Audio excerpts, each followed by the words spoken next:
I'd love to see people, get some kind of a, to quote Bertie, and dig out in all the pressures that they're under at the moment. But I don't know if it's my cynical head or if it's my pessimistic head, but I don't think any of this is going to work. I think when you look at what they're talking about, maybe a tenner here, a tenner there, the Fine Gael party obviously seem to want some kind of universal payment so that middle income families will get something. But they look like they're going to get 100 quid kind of thing. And the Greens are arguing, no, target it. So it's lower income families. And I think all of this is dancing on the head of a pin. I think we're going to go through choppy waters. I think all of us are going to go through choppy waters. I think maybe they should change the thresholds and maybe they should change the amounts for, proper social welfare supports like the medical card, like social welfare payments themselves. Those kinds of things could be tweaked and they might do something, yes.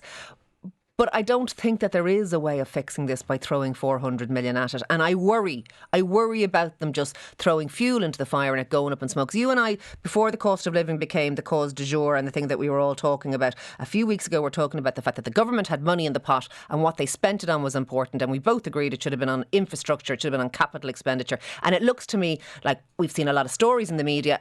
They're running scared now. They're going to throw money that's not going to make any difference, really, any in real terms to people. They're going to throw money at it. It's going to be frittered away. And I worry about this achieving nothing but costing us money and us getting it wrong. That's what I really think. Yeah, I think there's always a danger of chasing inflation. I think if you're talking about huge across the board pay increases to counter that, I think that is a danger. Well, the unions are looking for 5% now. But that's not what we're doing today, though. And I don't think a 400 million euro package is going to add fuel to the inflationary fire. You're absolutely right. I mean, inflation is a much broader issue. There's a lot of international factors there, but the government have to act. They have to act politically. They would be absolutely lacerated if they didn't, and the media would be leading the cheerleaders on that. But also financially, I do think they have to act. I'm not a fan of the energy credit.